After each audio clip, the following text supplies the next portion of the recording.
back with more NBA coverage for this season. And in this one, I will be going through the process of voting for the All Star game as it just opened today. So, obviously, you have your starter picks and then you have your reserves to get around to. So, I'll get into the Western Conference front court first. And honestly, with this, I feel as though it makes sense to put Nikola Jokic at center. I mean, is there really a debate about that? A man that has won two NBA MVPs already, obviously has acquired a Finals MVP and an NBA championship to this point. And this could very well be the best season of his career, a damn near 31-point triple double with 13.3 rebounds. This is also an individual who has quite literally been the defining player for this Nuggets team over the course of the season. Outside of the match they played against the Kings a couple of days back, where Jamal Murray managed to hit a game winner and actually step up in the fourth quarter, getting 15 in that period, Nikola Jokic, when he's on the court, makes the Nuggets exponentially better than they truly are whenever he's out. And sometimes that still doesn't matter. Against the Wizards, this man was able to put up 56, 16, and 8. And you mean to tell me that they still lose that game? So in some cases, it can be an absolute waste, but he has more than proven himself. So he gets the center nod for this Western Conference unit. At power forward, I would go with Anthony Davis because his hot start to the season was quite different in terms of his overall career production in the early parts of previous seasons of his, and was on pace to be one of the better seasons that he had had in his career at the age that he's currently at. I think you can appreciate that a lot. He's also, again, been one of the more consistent players in this regard, though he's had a few off nights. But the most important thing is that he's been healthy for most of it. Now, if this was a case where he's averaging 27 or near 28 and 11.4 rebounds, but he's only played 13 games or so, the shit wouldn't matter. But he's appeared in most every game this season. In games of which the Lakers have won, he's been a true difference maker. So I'm going to reward that. And at small forward for the Western Conference, as much as people would want to get LeBron James as a starter for this, I think I'm inclined to give it to Jalen Williams. Why? As one of the rising stars in the NBA right now, this man, Jalen Williams, has played at almost every position on the court for the Thunder, if I'm not mistaken, due to the injury that Chet Holmgren suffered. And he's still been relatively productive. A very good defensive wing who has the capability to slash to the bucket alongside the likes of Shai Gilgeous-Alexander and serve as a complementary piece. So I'm going to grant that to him. LeBron, of course, because of the fact that it can be a popularity thing at times. He'll probably get the votes he needs to get in order to become a starter anyways. But I don't think he should be. He'll be an all-star. But his stretch of at least the last 40 or so attempts from three that he missed, and not to mention his cold streak of games, no. It's Jalen Williams all day. Now, we'll move on to the guard positions for this conference. In a nutshell, it's going to be Luka Doncic and Shea at starter for respective point guard and shooting guard. Now, both of them are technically listed as shooting guards, but they have Shea Gilgeous-Alexander playing at point guard this season, so I figure why not? Again, yes, there are other names here like Anthony Edwards, like Devin Booker, like Stephen Curry, that would probably get more pull for the starting position. But Shea is leading the best team in the Western Conference when you look at it. And Luka Doncic did have a rougher start to the season, but the Mavericks, outside of their loss to the Thunder in the NBA Cup, have been on a pretty solid stretch of games since their bottom-feeding start to this season. Like, Shea Gilgeous-Alexander, it's not even necessarily a matter of declining. He's still averaging over 30 points a game to start this season out. And Luka Doncic is still almost at a 29-point triple-double at this point. So those would be my 5 picks at the starter position for the Western Conference. Now, for the Eastern Conference, things get interesting here.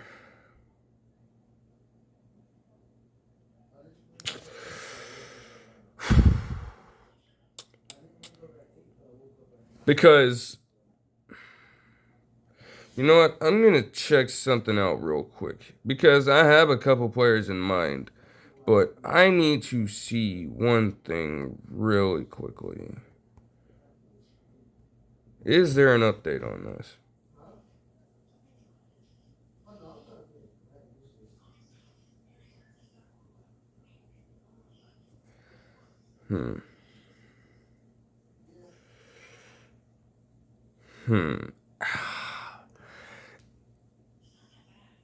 I mean, when you really think about it, I did use that same kind of argument for Anthony Davis in terms of staying healthy and producing at the high level that he has this season, and stating that if he was not healthy, it will work against him.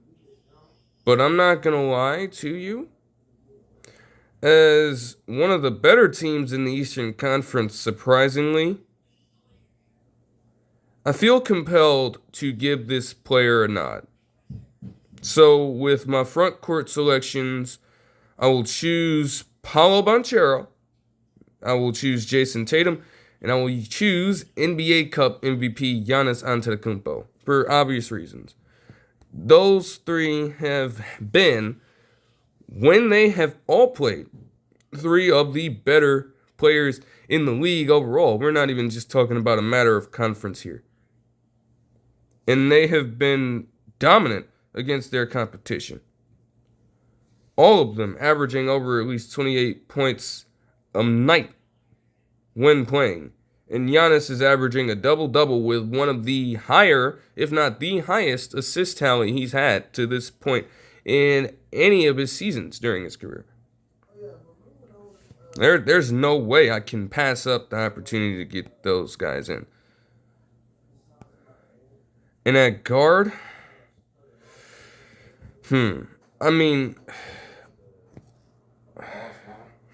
at guard, I'm going to reward LaMelo Ball. The Hornets are absolutely atrocious. There's no denying that. They are absolutely bad. But he has performed and stayed relatively healthy, minus a couple game stretch where he missed those nights due to injury. For the guard to compliment him, since he'll probably be playing point guard, at shooting guard,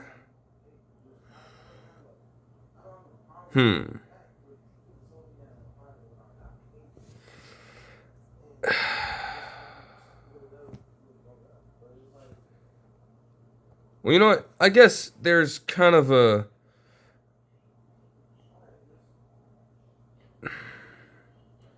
not necessarily a perfect pure position sort of thing.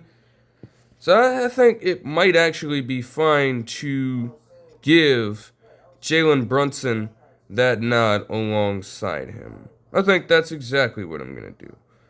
The Knicks also had a very terrible stretch to open up the season. But again, outside of the game against the Hawks in the NBA Cup knockout round, they have, in fact, turned things around pretty well.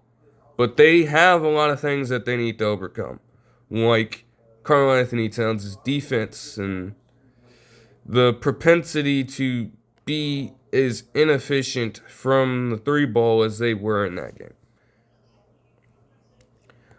While I would give it to Trae Young, I just like he is, no disrespect to him, leading the league in assists. He's performing very, very well. I can't sit here and lie to you there. But when you look at Jalen Brunson, a man that's shooting nearly 49% from the field overall and also 43.2% from deep.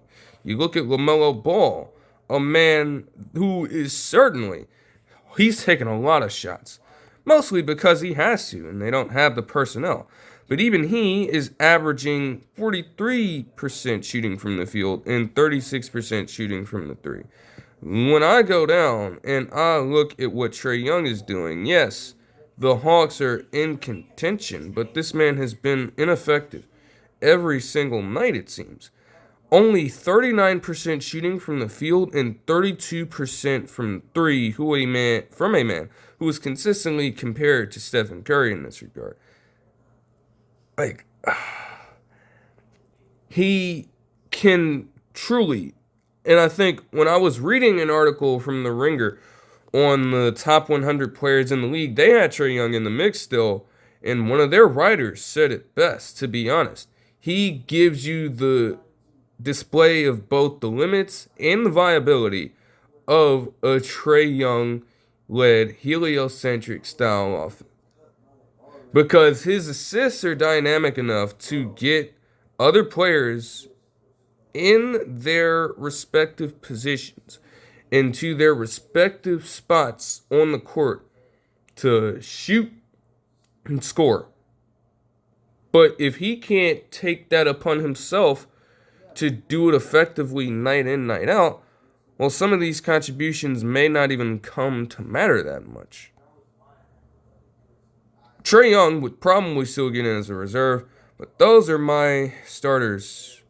Oh, it looks like I can straight up submit. Maybe there's not anything for reserves just yet. But those are my starters. So for the West, we have Luka Doncic and Shai Gilgeous-Alexander at the guard positions. We have Jalen Williams at small forward, Anthony Davis at power forward, and Nikola Jokic at center. And for the Eastern Conference, we have LaMelo Ball and Jalen Brunson at the guard positions. We have Jason Tatum at small forward, Paolo Banchero at power forward, and Giannis Antetokounmpo at center. So I'll put those votes in. And yeah, they know I'm human. Alright though, that'll do it for this one. I hope you guys enjoyed this little video, and I'll see you guys in the next one. Peace.